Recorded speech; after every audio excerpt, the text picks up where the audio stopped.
So here we're back with Through Sunken Lands. Today we are going to look into creating the world using the rules for Beyond the Wall and Other Adventures Further Afield. That's a supplement that we're going to be using, and we're also going to be using this book, which is Shadow Dark. I actually don't... Oh, it says Shadow Dark on the spine. So this is an edition that I got from the Kickstarter, and I thought that this was the normal edition until I realized everybody else had a black one, and apparently I opted for the green one. So I don't think that there's any difference in the content except that it's green. You can't really make it out. I think it looks black to you, but it's actually green. I really like it. I chose this cover because I like the lich better than I like the... Is it a Beholder?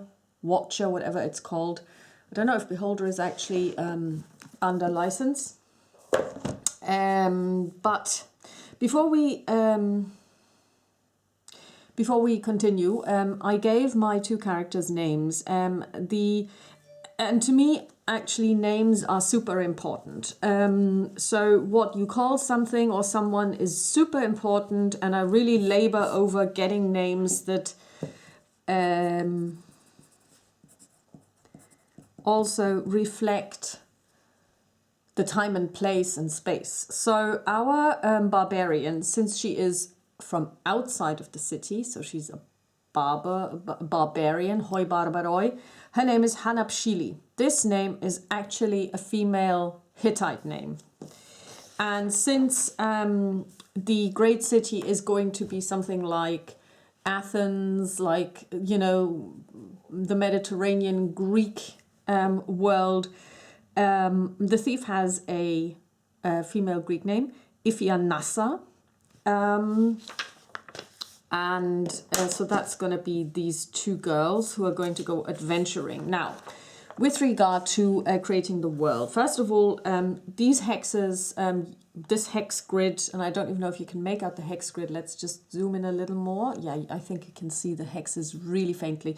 Comes from Beyond the Wall, from one of the books, but of course you can take any hex. I would also actually take this as a basis and then make an interactive map from it using probably Wonder Draft and then importing it all into Legend Keeper. So this is just for getting started. But of course, they say that this should be 200 miles across. So 1, 2, 3, 4, 5, 6, 7, 8, 9, 10, 11, 12, 13, 14, 15, 16, 17, 18, 19, 20, 21, 22, 23. That doesn't even track. So if we say that each of these is 10 miles, so, and I'm actually going to go with 1 mile is 1 kilometer because this whole weird thing with 1.6 drives everyone crazy. So this would be 230 kilometers across. And it would be 1, 2, 3, 4, 5, 6, 7, 8, 9, 10, 11, 12, 13, 14, 15, 16, 17, 18, 19, 20, 21. So that's 210.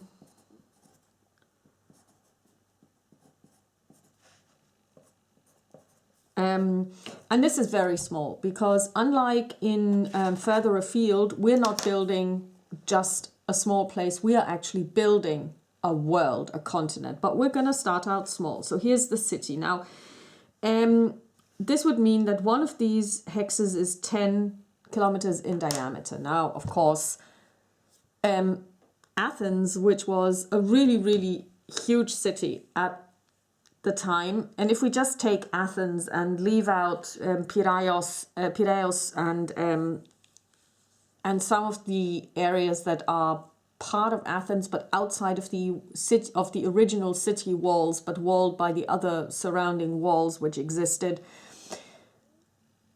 At Athens proper, so basically this would be 1.5 kilometers in diameter, and it would house 120,000 people, which would have been a huge city at the time, taking into account everybody who lived within the walls, like the suburbs that led to Piraeus.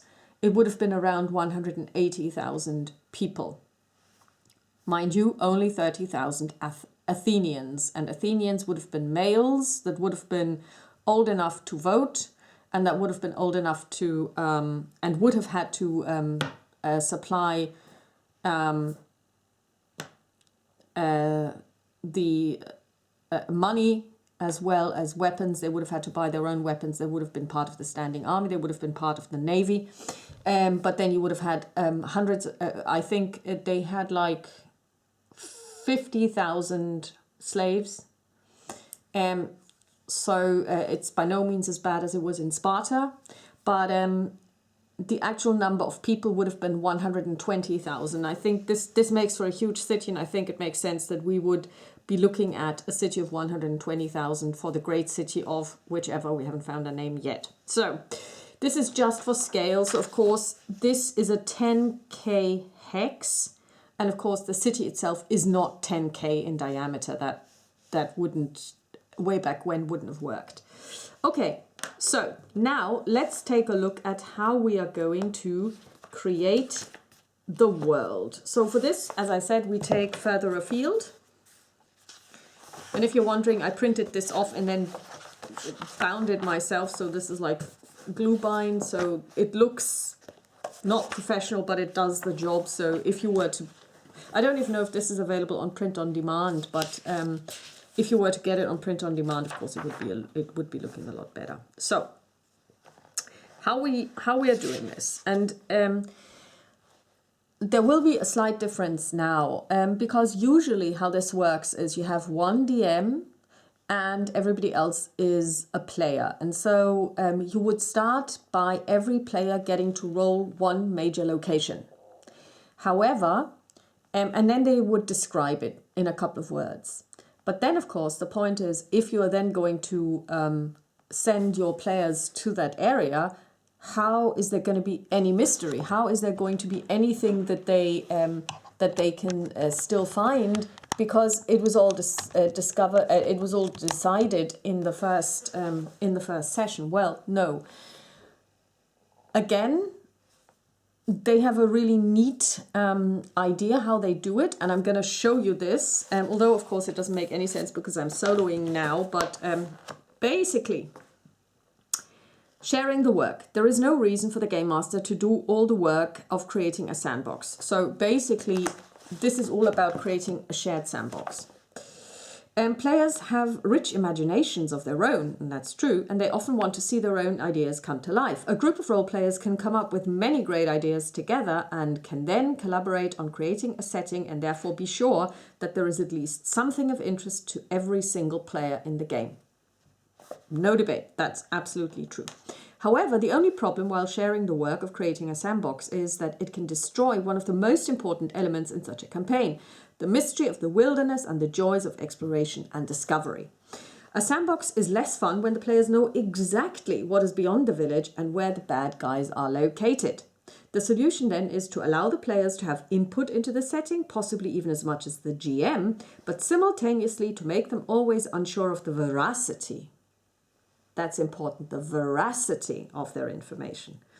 The players can therefore create their myths, folklore, and rumors in their world. These stories then become locations on the map, interesting places for the characters to explore, and sites of evil and danger. However, the players and the GM then use the ability score checks, and that's a very neat mechanic to determine just how true the stories might be. The first step in creating a shared sandbox is making a map. So, you have major locations. To place major locations on the map, choose a starting player. So in this case, I'm going to create 2 major locations because I have 2 characters. This player will pick a general direction of the map, such as north, and then a general distance. We use 3 categories of distance at this point: near, 20 to 40 miles away, moderate, 40 to 80 miles away, and far, greater than 80 miles away. Now, having said this, of course, we have to think back of the Bronze Age, the Iron Age, traveling, even in the Middle Ages. I once had, and I remember this very, very distinctly, in what is today Germany, in the Middle Ages, people would have maybe traveled about 10 kilometers away from their place of birth. So the village that they would have been born into, they would have never left except for a trip that was 10K max. And why 10K? Because it is no problem at all, and I've done this myself, to walk 10K twice. So there and back again. So that would be a day's walk. And then you still have some time for doing business. I don't know, selling something, buying something, delivering something, you know. And even having a horse would not, and most people didn't, because horses are expensive. You may have a horse that draws a cart, but they wouldn't be walking very quickly. You might have an ox cart. They would not be walking much quicker than a human being, if at all. But even if you had a horse, everyone who knows anything about riding will tell you that they are about as fast as a human being. Yes, of course you can gallop. Yes, of course you can make them, you can canter, but you can't hold this up for longer periods of time because the horse simply will get wasted if you do it too much. So you really have to give them time to recuperate and to simply walk at a leisurely pace. And this leisurely pace, if you've ever walked beside a horse, and I have, it's not faster than a human being. The only difference is the human doesn't tire as much when they are riding than they would if they were walking. So what a human being could do is they could go for 20K with their horse, start out early in the morning at 6. It's probably going to take them, let's say 6 hours, so it's 12 o'clock. Then they could change horses and go for another 6 hours and then cover another 20K. And when you look at an early medieval map, in Germany, the postal system was invented by a family called Turn und Taxis. They still exist today. They are totally crazy. And when you look at the postal system, there would have been postmaster stations like inns where you could exchange horses, and they would be about 20K apart. So every 20K you could change horses, which is why you could deliver a very important message in 24 hours covering 80K, because the person riding would have had to stay awake, or they would have also exchanged postal carriers. So every time you got to a place, you would then just hand over the message you had to another person who would then jump on their horse, would go for 20K, and so on and so forth. So like passing on the baton in a relay race. Well, essentially like in a relay race. So if we say that 80 is, what did they say? 80 miles away would be far. So we're talking 1, 2, 3, 4, 5, 6, 7, 8. That would be somewhere up here in this area. I would say, considering that at the moment our girls have nothing, they have some money, but they definitely don't have horses. I believe, no, Hannah Pshili actually has animal ken, so she might even be able to ride. The two of them could share a horse, I suppose. We see this in Zina and Gabrielle all the time. They're always riding together on Argo. And of course, mostly they're leading Argo, because even for Argo, it's quite, Zina is quite heavy compared to Gabrielle. And we would have the same here. Hannah Pshili is a barbarian, so probably quite heavy, quite tall, quite muscular. So for a horse to carry them both for longer periods of time, it's probably not going to happen. So let's say in order for them to be able to reach it, we would say we take something that is near. So let's say the first one is 40K away. 1, 2, 3, 4. So we're looking here. So there is something here.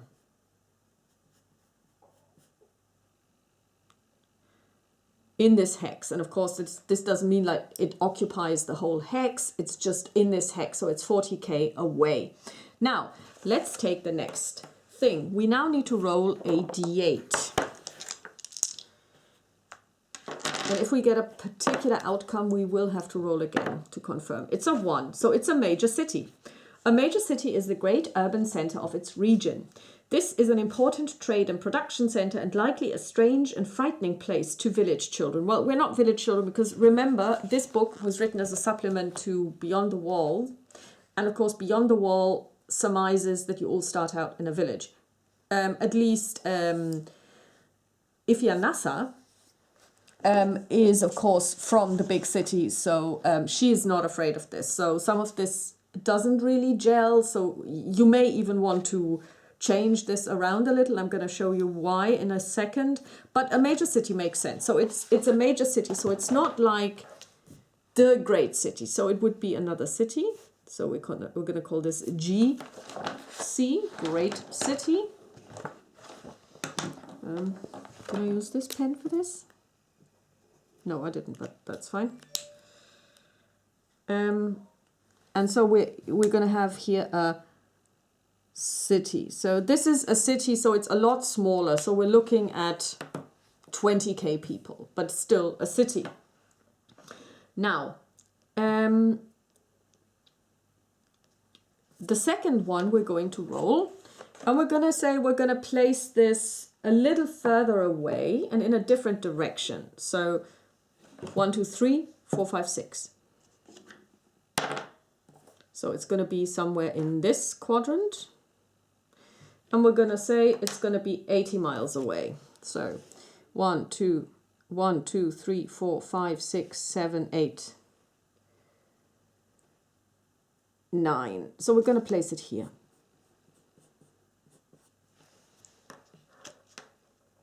And we're going to roll again. It's a 7.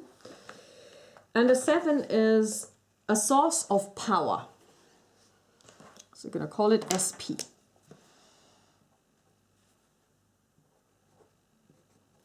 Source of power.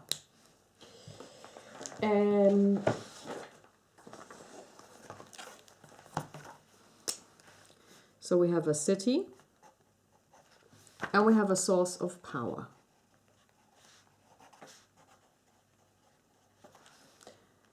Okay, now let's read the description of source of power. They describe it thus.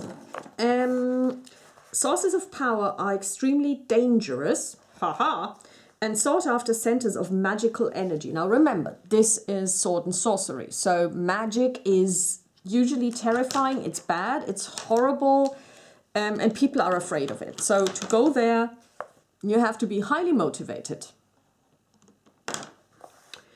There are few brave enough to seek out such places actively, but they are also likely to be very persistent and learned. These two are persistent for sure, they're not learned. Examples include a crazed archmage's tower, which houses his living and unliving creations, a vortex of magical power which warps the very land around it, and the throne of a great elemental spirit. These are all things you could find in a sword and sorcery game. Okay, the major city. If someone in, okay, basically, we have to skip the fact that this might be terrifying, but fear not. We will find stuff that we can do there. So now, how this works is, and this is something that doesn't apply because I'm the player and the game master. This is a solo experience, so this one doesn't work, but once a location has been created like this by rolling a die, the player who rolled that die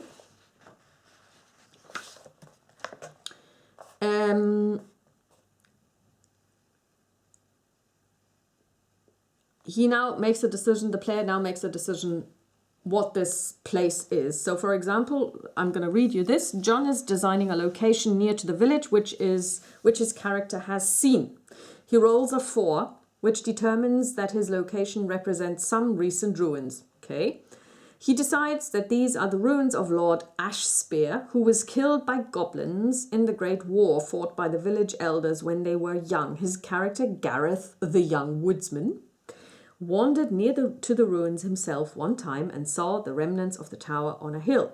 Furthermore, John decides that Gareth saw several small figures wandering about the ruins and thinks that goblins still hold the crumbling keep. So we have two things. Number one, well, 3 actually. We have the place of the location, near, the type of the location, recent ruins, and the mode by which the player character came by their information. Because this is where the uncertainty, the mystery comes in. How do we do this? Well, if the person says, and this is also something where I would like to roll, so for the city, on a 6, this is something that was heard, because you have learning, seeing, hearing as modes of coming by this information. So we're going to say that this is probably Hanapshili. She has heard of this place. Now, often characters learn about locations from travelers or other villagers. Makes sense because she has this association with this innkeeper. So she knows somebody in the seedy inn. Unlike the myths and legends implied in the learned category above, this category represents gossips, warnings, and hints which are circulating in the village right now, not ancient history. Make a charisma check, taking into account any skills which involve talking to others, such as gossip or charm. So, Hanapshili is going to make a charisma roll, and her charisma is 13.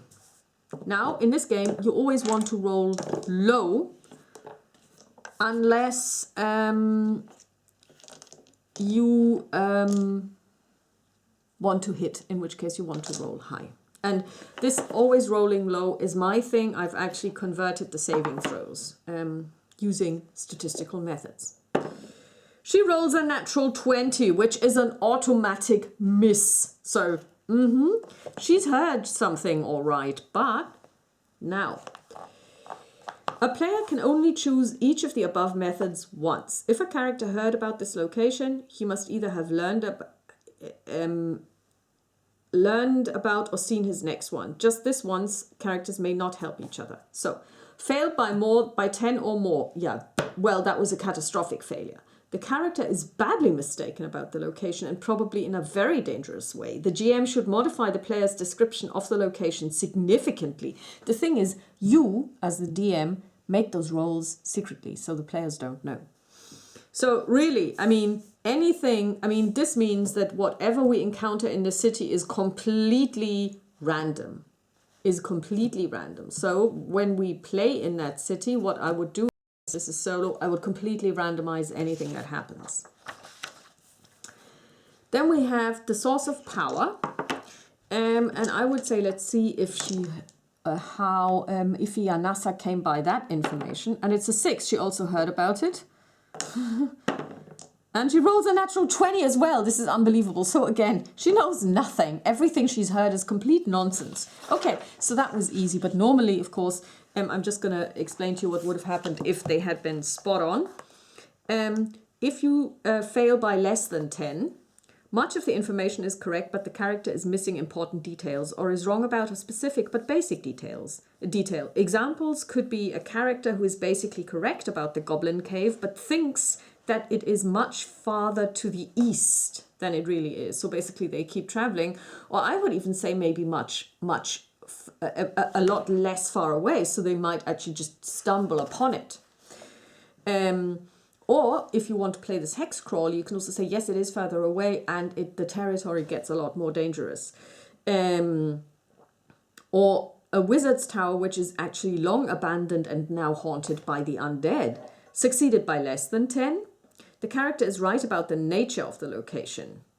But there can still be mysteries there. If the character said that a goblin cave was in the east, it is indeed there, but the character still does not know the cave's layout. Succeeded by 10 or more, all of the information provided by the character is correct, and the character actually knows even more than that. So if somebody rolled a natural 1, you would go, well, spot on.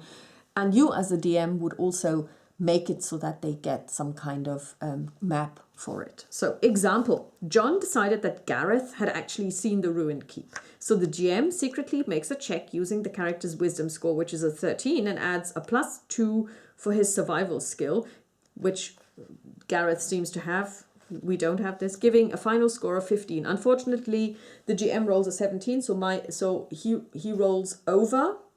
So it's a minor failure. The GM makes a note of this and decides that Gareth got a bit turned around when he was wandering and found the ruins, and so will think that they are in a location 1 hex away from where they actually are. To make things more interesting, the GM also decides that Gareth was wrong about the small figures. They are not goblins at all, but rather a particularly wicked type of minor spirit. So I believe that this kind of illustrates how this would work.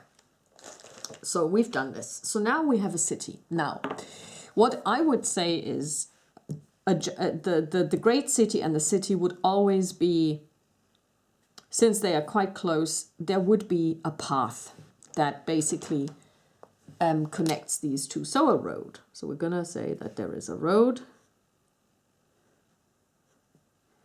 1, 2, 3, 4. And then the question is, how do you then make it interesting to get there? And there are so many books where you can get oracle tables, where you can get encounters. There is one by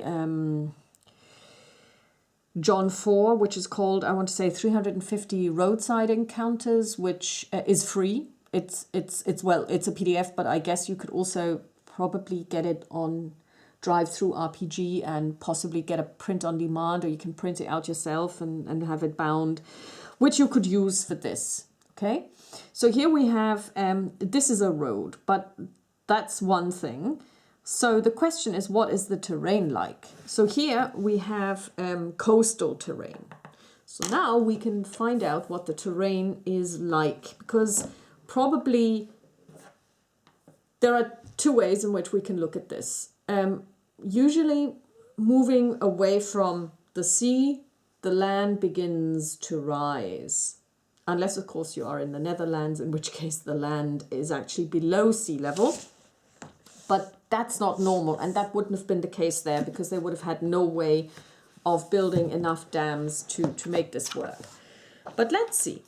And for this, I recommend this book, but I'm just recommending this book because I have it. There are other books that can do the same thing. And we are looking at Overland Hex Maps 132. And so this one is definitely coast. So these over here are coast. So now we're going to roll 2d6. 3, and 3 is 6, which means that if we say that this is coastal, now we have grassland. So we have grassland, which makes sense. There is grassland over here. And then we're going to look, so because obviously, I mean, this is, I would say it's always two out. Then let's take a look at this over here, 2d6, a 1 and a 4, and a 3 is a 4, so another row of grassland.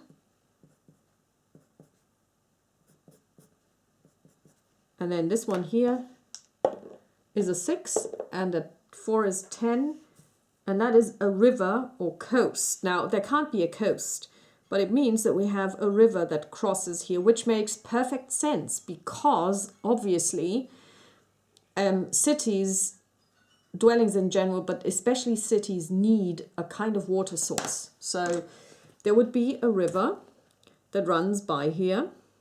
And like I said, I mean, this is just the beginning. This would not be a final version of a map. So the river runs here, and it would at some point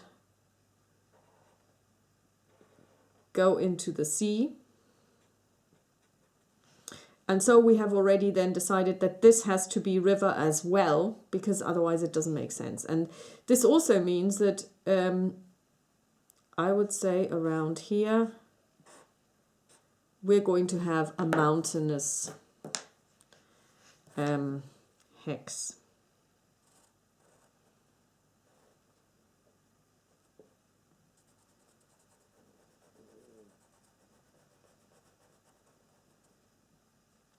going to have a couple of mountains over here.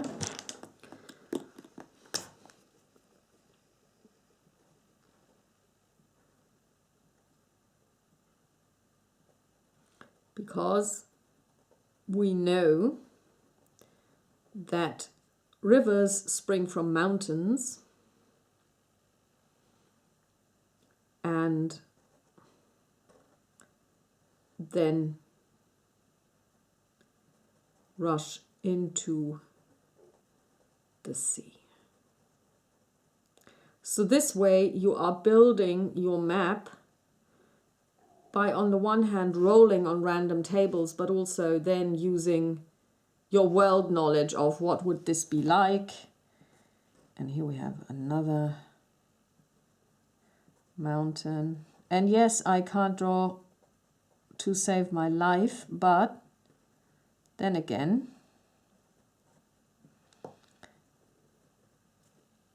I still enjoy it. Okay, so then let's take a look at the source of power. Now, a source of power.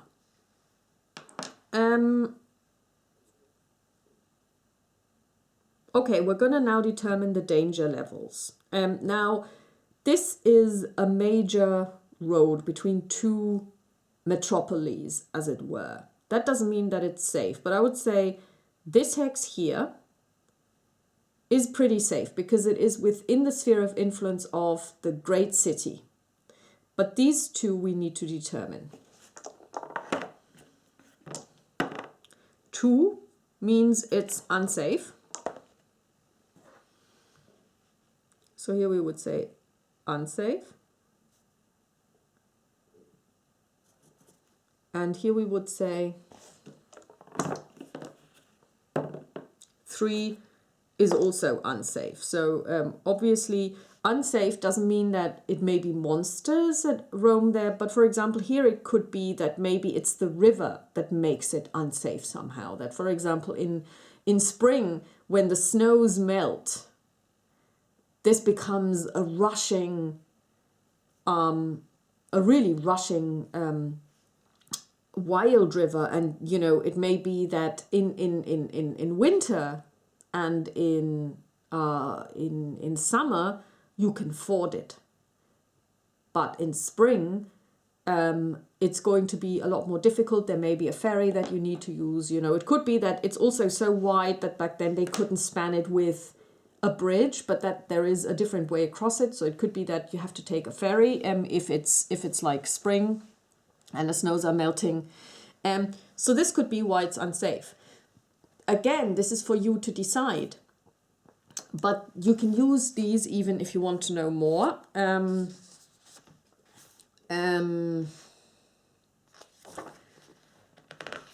What it means to be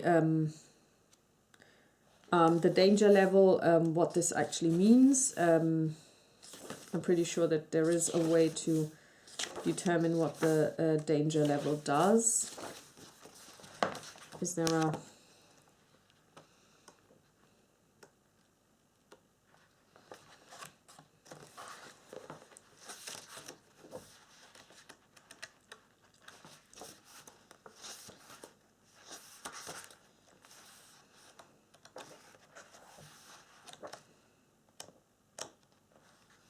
I'm pretty sure that this is somewhere in here,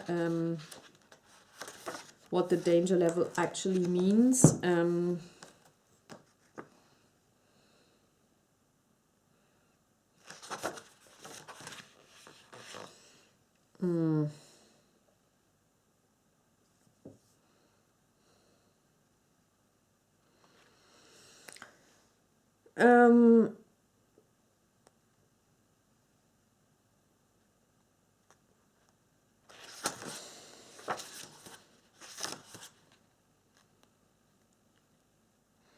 I think it has to do with the way the game works, that for dangerous places you roll for an encounter every round, because I think I recall reading this, because this game is, of course, you're always on initiative, and basically you would then make a decision how unsafe works. So of course this is a different system, so you will have to adapt what you get there, but that's fine. Now with regard to the source of power, what could this be? We can see, maybe we find something in here what a source of power could be. Probably yes, we just have to find the right table. Definitely not food, although food can be dangerous.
Let's say ruins.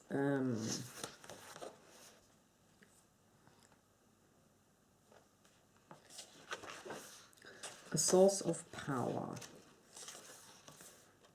Tomb, university district, monsters. Okay.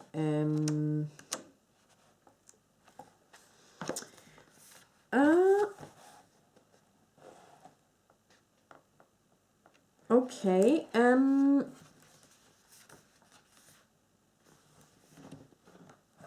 just gonna say it is. We're gonna be really cheap. We're gonna just say it's magic. It's always a good, like if you don't know what it is, it's magic.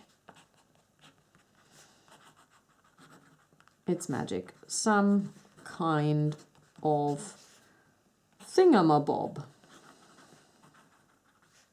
This is the beauty of this. You don't have to decide now. In the city, that's just a city. It is a trading partner of the great city. And we will come up with something, because basically considering that I as the DM, if this had been a real decision or a real roll-up with different players, I would have actually had to come up with what happens there, because whatever they thought they knew is wrong. Now, what I'm planning on doing with my group is actually, we've already discussed this, that we want to create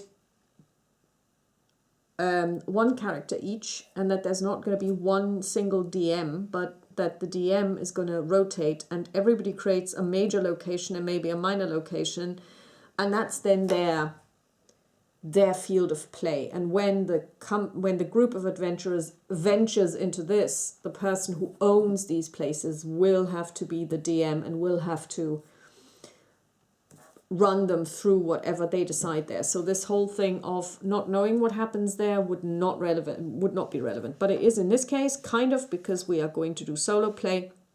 Now let's take a look at this particular hex. These 6 surrounding hexes, to see what they are like. To get a feeling for what the immediate surroundings of our source of power are. Number 5. That's grassland. So up here we have grassland.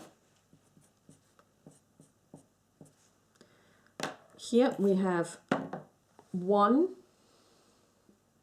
Oh, sorry, we have to roll 2 d6s. So that's 3. That's a swamp.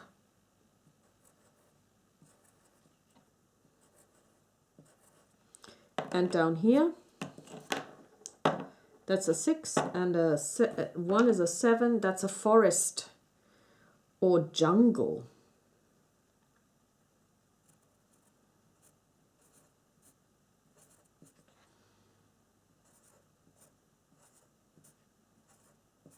And then we need to get these. Well, yeah, so basically we know that if we come from here, and we don't know this, but if the group decided to come from up here, they would have easy access, whereas here is swamp and here is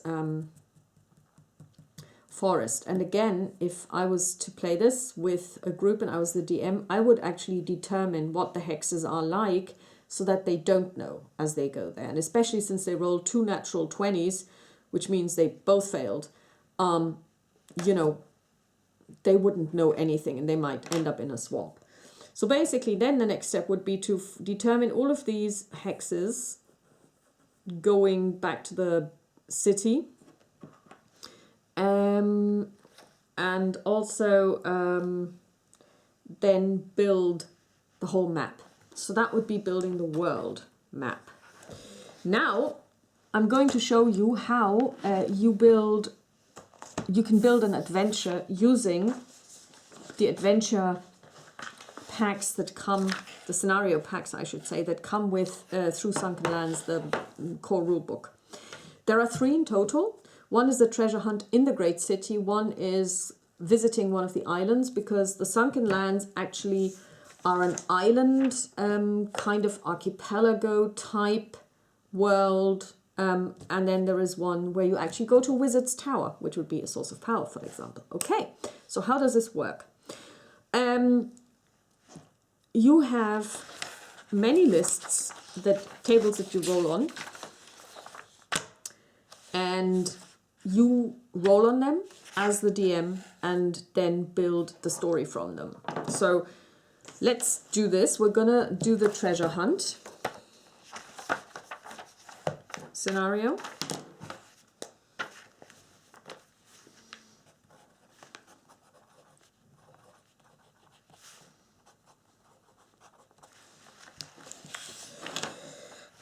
And it starts out with street names that you can use, and then of course and male and female names, and you can tell by the names that this is Greek inspired. So Anastasia, Clementina, Dominica, Praeta, Alexandros, Petrus, Rusticus. Oh well, that's Greco-Roman. Okay, so first of all, the setup. Where is the treasure being hidden or housed? Very important. Where do we need to go? We roll a d10. So, or where do the characters need to go? 9. Beneath the center of a gladiatorial arena. So we already know we now need to put this onto our map. Where?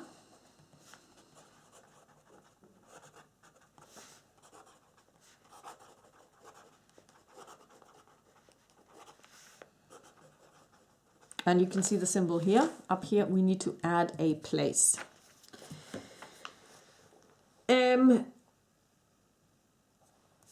Here you could add character creation NPCs that might make sense and connect the characters. That's not necessary. Why can't this wait? Why must the characters seek the treasure now on a d6?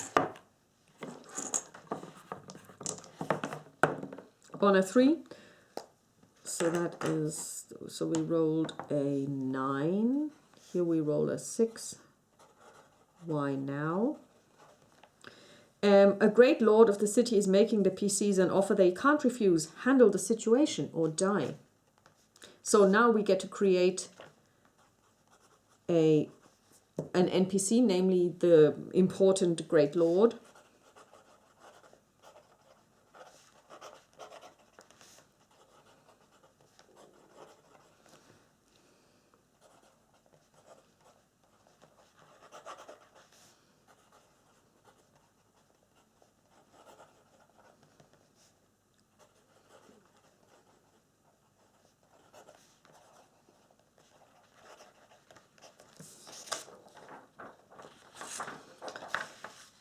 Events during the game. What else is happening in the city? These events could serve as a distraction from the treasure hunt, or the GM could tie them directly to the main plot. 1d. Okay, it says here 1d6. This is clearly a misprint because you have 8. I wish they would update this. 3. Several. What else?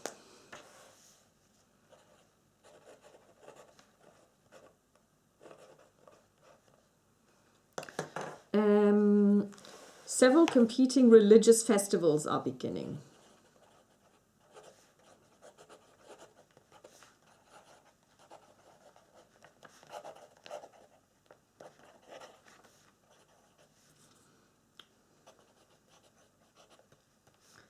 Ending and overlapping. Fanatics, priests, and devotees of all sorts debate and fight over their philosophies. Yeah, this is very Greek. The treasure. Where did this treasure come from? Who gathered the hoard and what is its nature? 4.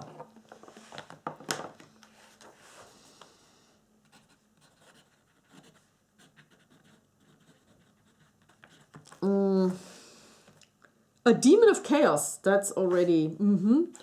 A demon of chaos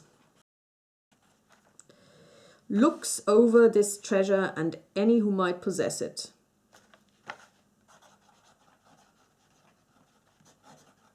That's a weird way of phrasing this, to look over. And it sounds like a German would have written this, and any who might possess it. Anyone in possession of it receives a +5 bonus. Oh.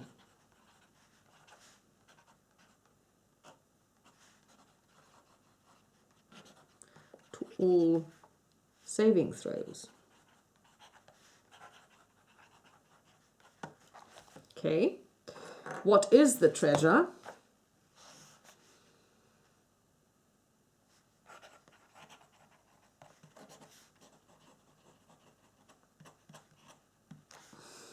D6. 2. A great pile of gems, jewelry, and gold coins. So we'll just turn this into a great gem. Because if it's a pile, then how does this tie in with the demon of chaos? Does it mean if I have a coin, you have a coin, and the third person has a coin, we all get looked after? Probably not. So it's a great gem.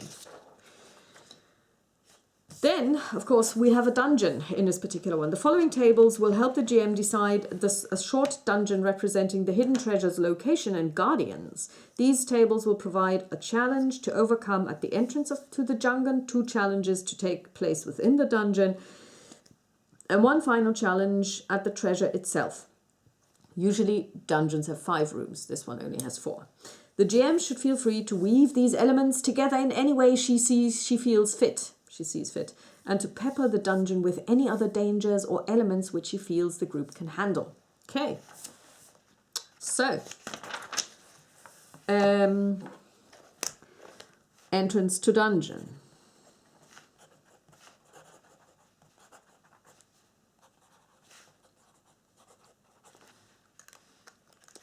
One D6. 2.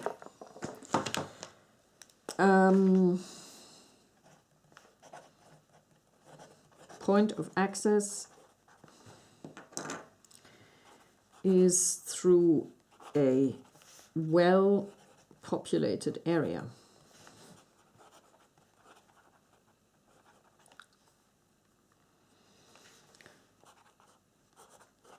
Like a pub or market square.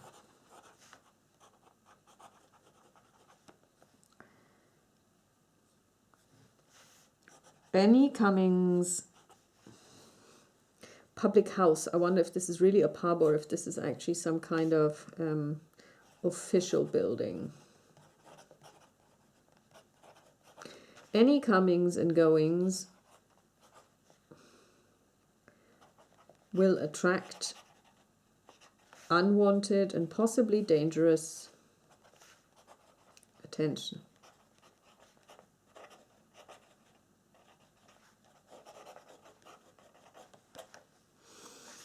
Okay, what traps, riddles, and dark magics await those who seek the treasure?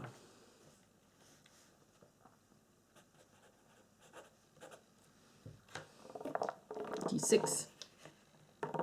3.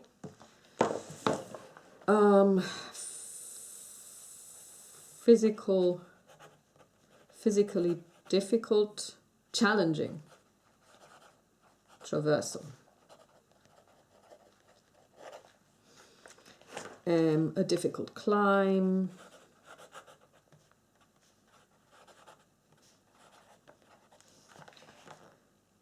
Dangerous swim.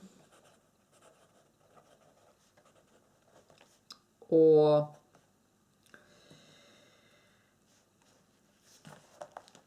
perilous jump.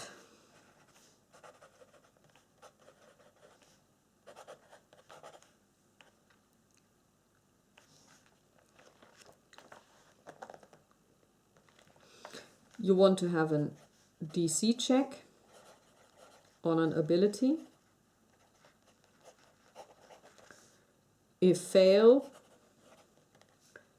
1d4 damage plus -2 to all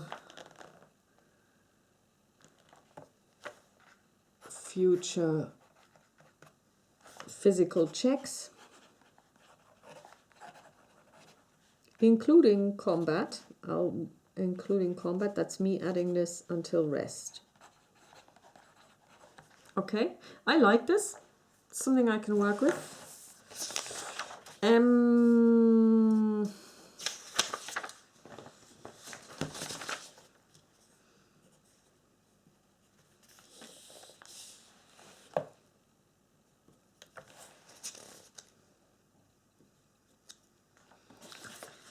What monsters guards the treasure? Monstrous guards.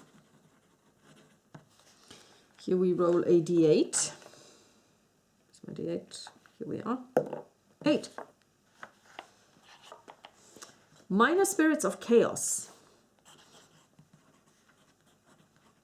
Makes sense because it's being watched over by a chaos demon. And whoever basically gets the gem will be watched over by the chaos demon. Minor spirits of chaos.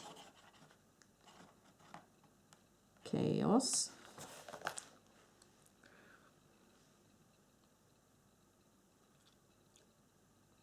They fight each other.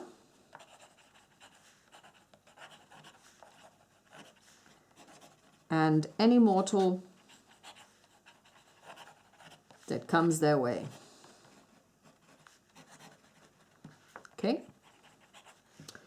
And then what power guards the treasure? Power guard. Power guarding treasure.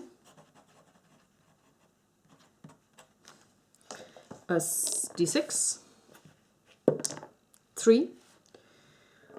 A monstrosity guards the treasure.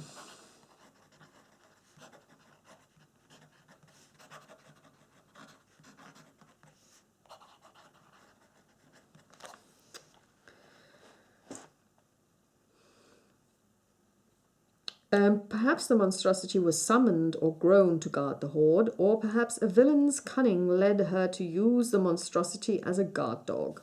Okay.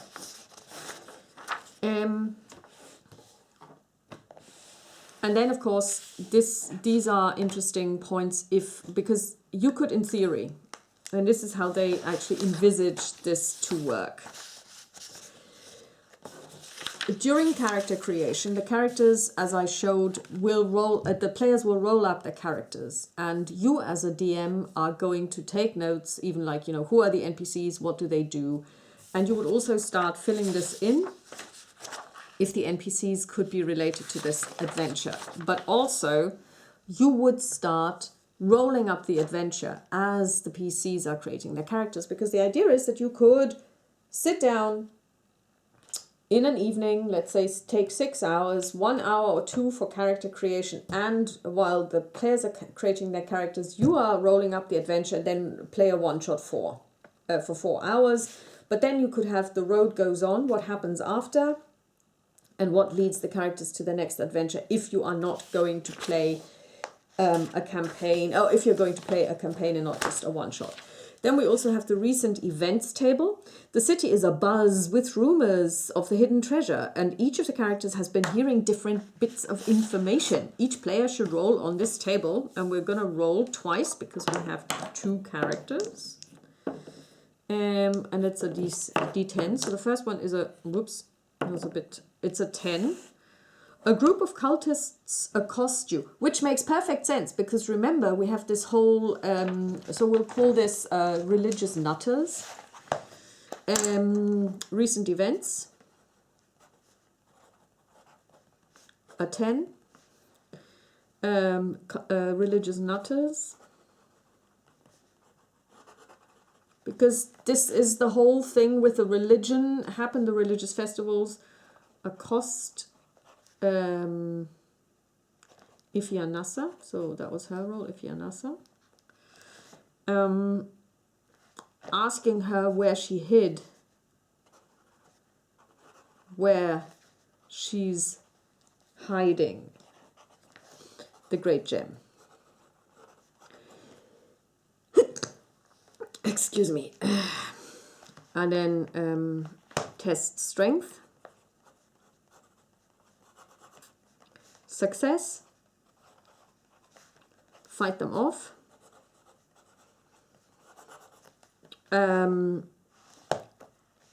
gain 2d10 silver,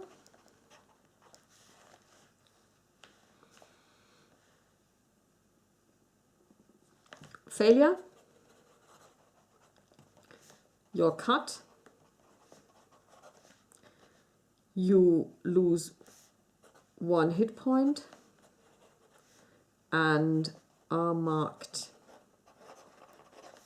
by this religious group because you now have like a symbol. I like that. I like that. I like this a lot. So let's say we'll see what happens to Hanapshili. She rolls a 4. Oh, drinking contest. That's perfect for a barbarian.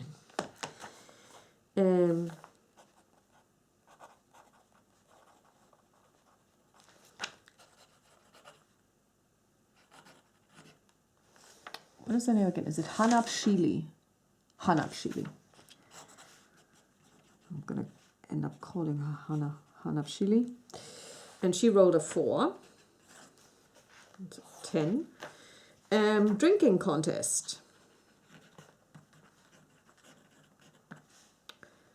With not a thief from the guild, because I don't think she would be engaged. Oh, having said this, her best friend is with a thief from the guild. Test constitution.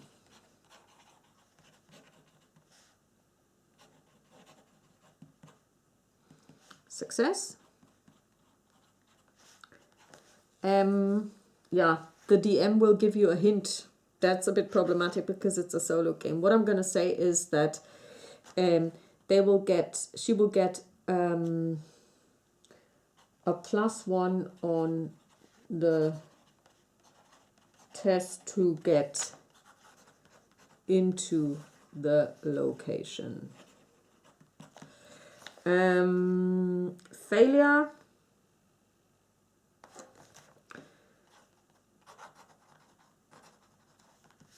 City jail. Bail will have to be posted.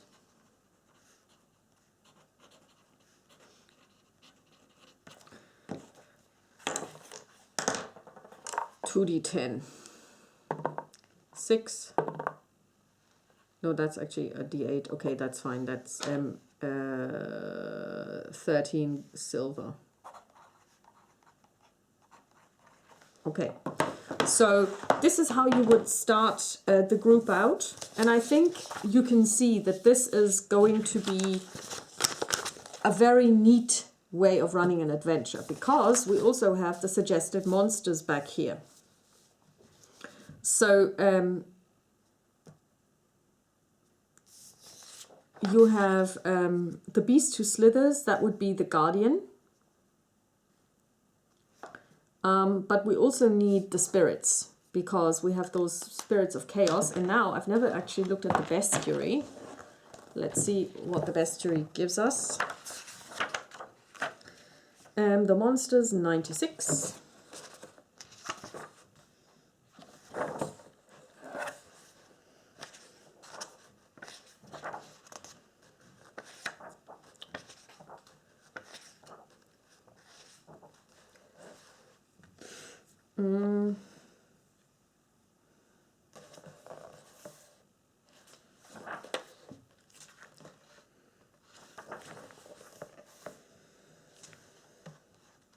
Demons of Chaos, the Eldritch Elementals, Fishfolk, Forces of Balance,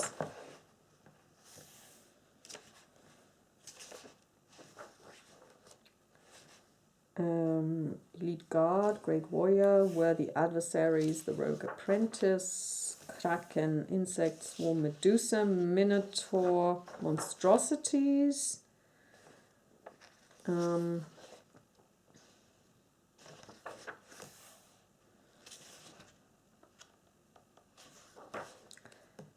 Spirits of Law,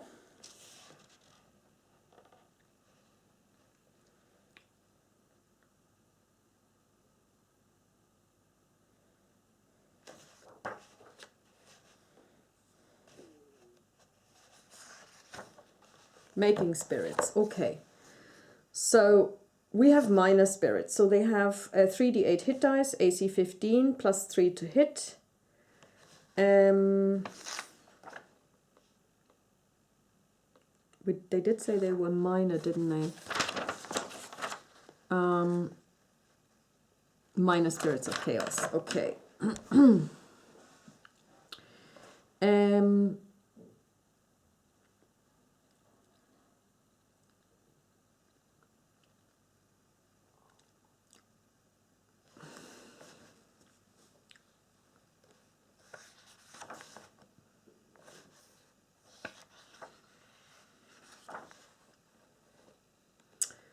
Spirits of Law.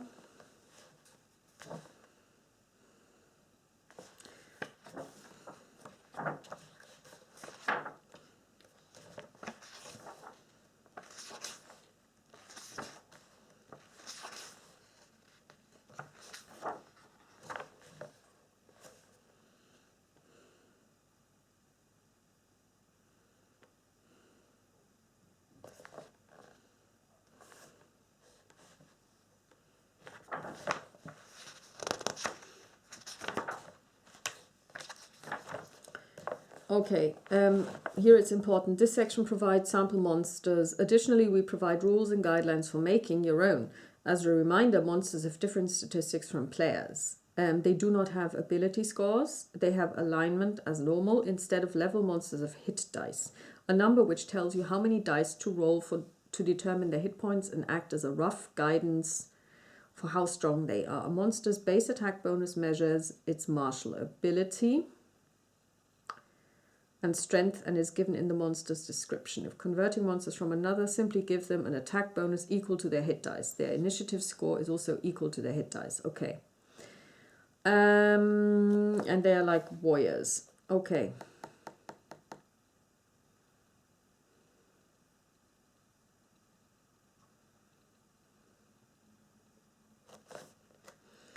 Okay, so we would be looking at... if we were going to go with the Demons of Chaos, we would be taking the broken cogs are Incarnate demons of chaos, usually appearing as twisted humanoid figures with long, stringy limbs and hair and bulbous, swollen joints. They always travel in arguing groups of cousins and younger siblings. Makes sense because it said that they gravitate towards it and that they basically fight each other. Broken cogs love tampering with complicated equipment, taking special joy in following behind craftsmen and undoing their work. They have 2d8 hit dice, AC 14 plus 2 to hit, 1d6 damage with their claw. Their alignment is chaotic. And we're going to say, this is a group, so we're going to roll, let's say 2d6 to see how many there are. It's a 6 plus a 5, so we have 11 of those.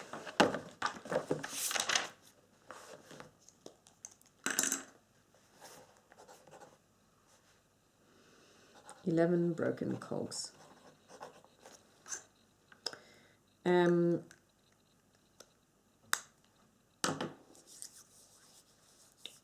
then we have the monstrosity, and then we're going to go with this one, the inhuman threat, the beast who slithers.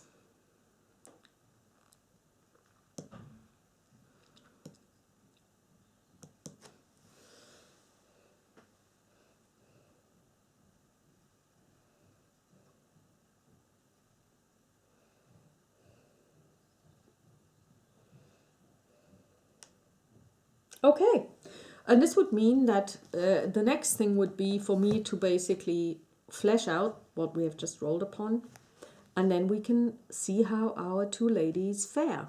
Until such time as I do this, hopefully next week, we'll see. I bid you farewell. Adieu. Bye.